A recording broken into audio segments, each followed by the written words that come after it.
কেউ কথা রাখেনি। ৩৩ বছর কাটল, কেউ কথা রাখেনি। ছেলেবেলায় এক বষ্টমী তার আগমনী গান হঠাৎ থামিয়ে বলেছিল, শুক্লা দ্বাদশীর দিন অন্তরাটুকু শুনিয়ে যাবে।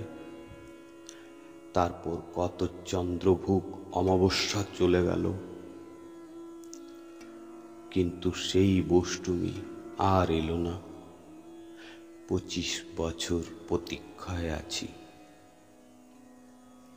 মামাবাড়ির মাঝি নাদের আলী বলেছিল, বড় হও দাদা ঠাকুর, তোমাকে আমি ৩ প্রহরের বিল দেখাতে নিয়ে যাব, যেখানে পদ্ম ফুলের মাথায় সাপ আর ভ্রমর খেলা করে। নাদের আলী: আমি আর কত বড় হব?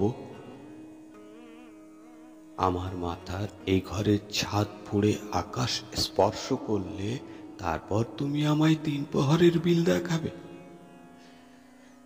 একটাও রয়্যাল গুলি কিনতে পারিনি কখনো। লাঠি লজেন্স দেখিয়ে দেখিয়ে চুষেছে লস্কর বাড়ির ছেলেরা। ভিখারির মতো চৌধুরীদের কেটে তাড়িয়ে দেখেছি।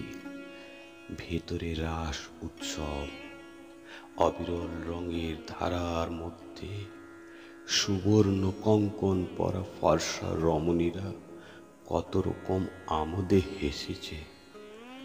আমার দিকে তারা ফিরেও চায়নি। বাবা আমার কান ছুঁয়ে বলেছিলেন,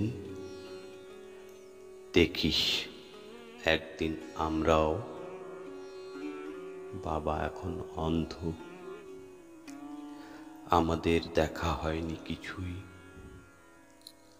সেই রয়্যালগুলি, সেই লাঠি লজেন্স, সেই রাস উৎসব আমায় কেউ ফিরিয়ে দেবে না। বুকের মধ্যে সুগন্ধি রুমাল রেখে বরুণা বলেছিল, যেদিন আমায় সত্যিকারের ভালোবাসবে সেদিন আমার বুকেও এরকম আতরের গন্ধ হবে। ভালোবাসার জন্য আমি হাতের মুঠোয় প্রাণ নিয়েছি।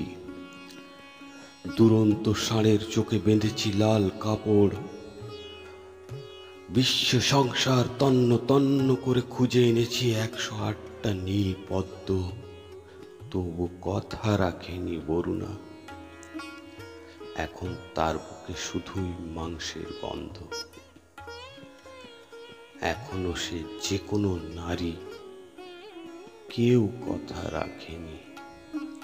৩৩ বছর কাটল, কেউ কথা রাখে না।